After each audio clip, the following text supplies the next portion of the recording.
Ano nangyari sa photo namin? Matapos ang ating unang episode ng mga pakulong pumalpak, marami ang nabitin, marami ang natawa at maraming napaisip kung nasaan na yung iba. Kaya ito na ang episode 2 ng mga gimmick na hindi umubra. Mayroong nagbudots, may nagdrama, pero kahit all out ang pakulo, hindi pa rin umabot ang bilang ng boto. Sa video na ito ating balikan ang mga eksenang mas masakit pa sa pagkatalo, yung todo effort na pero kinulang pa rin para manalo. Ito ang mga palpak na gimmick ng mga kandidato, episode 2. At sa una nating eksena sa lugar ng Misamis Oriental, biro ng isang aspiring governor ay pumalya. Kilalanin si Peter Unavia na sa halalan ay hindi na naka-score pa. Matatanda ang nag-viral ang kanyang pang beauty queen lang na scholarship dahil ayon sa kanya, sa nursing ay para lang raw sa babae at dapat maganda. Hindi man pwedeng maot. Kaya kung loya na ang mga lalaki at tumangon sa pangit nga nurse, musamot atong sakita na, kinang lang gwapa. A few moments later. Aray ko! Ang ending itong ating bida ay tila hindi na makakaulit pa. Nag-uumapaw naman ng confidence nitong ating susunod na ibibida. Ang aspiring governor ng Batangas, J. Manalo Ilagan, Vilma Santos ay kanyang binira. Nalaos na. Kung sina Catherine Bernardo at Andrea Brillantes daw ang kanyang kalaban, baka siya'y kabahan. Kung ang aking kalaban ay si Catherine Bernardo at si Andrea Brillantes ay takot ako. Pero ang aking kalaban ay isang Vilma Santos laang. Nalaos na. Nalaos na.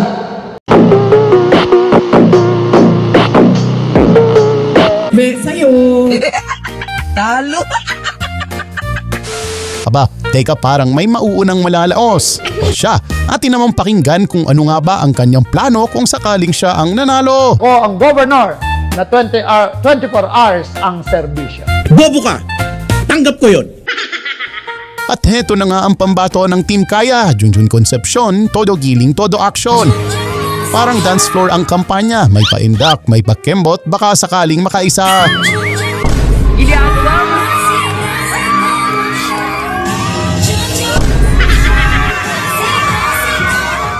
Pero kahit anong hataw ang gawin sa entablado, hindi pa rin umubra sa boto ng tao.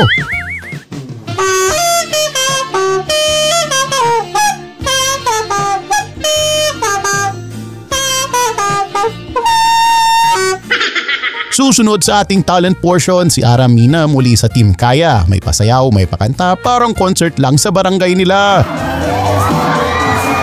Akalain mong artista na, kandidato pa, pero kahit all around ang pakulo, hindi pa rin siya pinalad makasampa.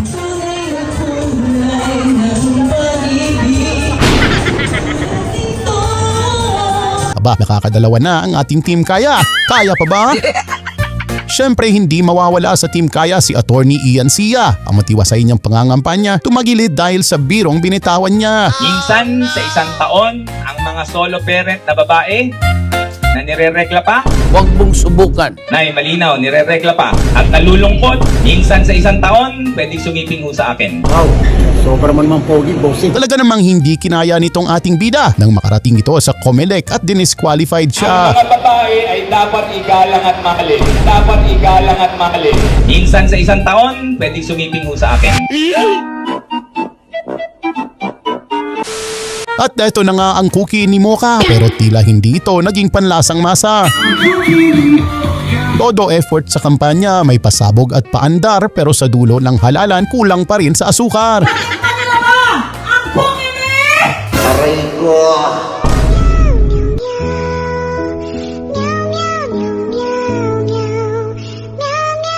Talo. Sorry. Mukhang hindi nasarapan ang taong bayan. Kahit gaano pa karami ang sprinkles, kinulang pa rin sa boto ang ating kaibigan. Be, sa'yo.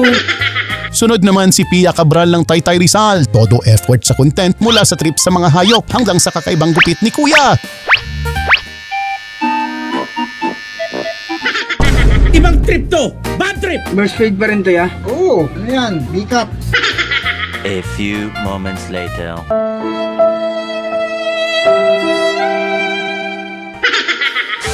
At eto na si Mr. Epektibo, Philip Salvador, todo hataw, sayaw at may drama pa sa entablado. Hey, hey, hey, Mr. Epektibo, Kuya Ipek sa Senado.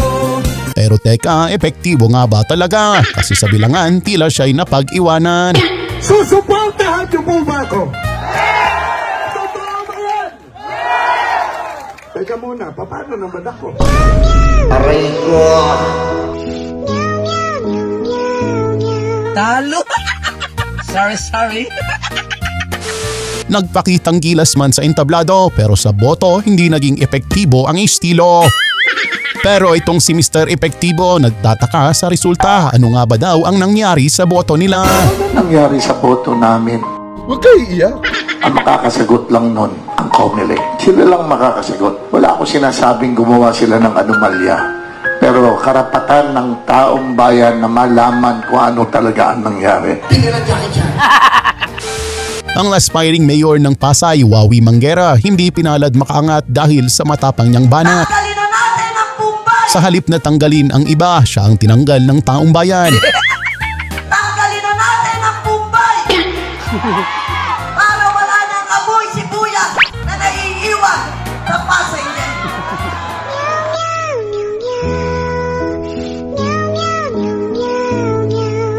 Sa'yo. Si Carlo Nograles, aspiring mayor ng Davao, todo effort sa pasayaw-sayaw. Pero kahit anong likot at kembot, hindi pa rin nakuha ang boto. Ang agwat sa kalaban ay sinlayo ng isang buong baryo. Ginagawa mo! A few moments later.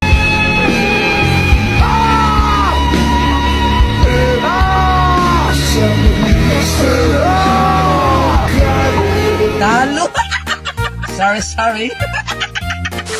Susunod naman nating ibibida, walang iba kundi ang ating pambansang kamao. May paharana at konting drama pa ito. Akala siguro ni Manny makaka-uppercut pa sa boto. Tila hindi tumalab ang dating suntok sa puso ng taong bayan. Muling nagka-knockout pero this time sa halalan. Pag ito'y may nakikita akong mahirap, kaya ganun ako kapassionate na ipaglaban ng mga mahirap. Dahil dito sa mundo, hindi pera. May iiwanan din natin yung pera. Yung posisyon mo, yung kasikatan mo, mawala yan. Pero yung iiwanan mong ligasiya na makatulong sa mga mahirap, yun ang count. Yun ang mabibilang na maalala ka ng mga tao. A few moments later. Kinabukasan ko ay nawala. Pangarap ko'y di mabut.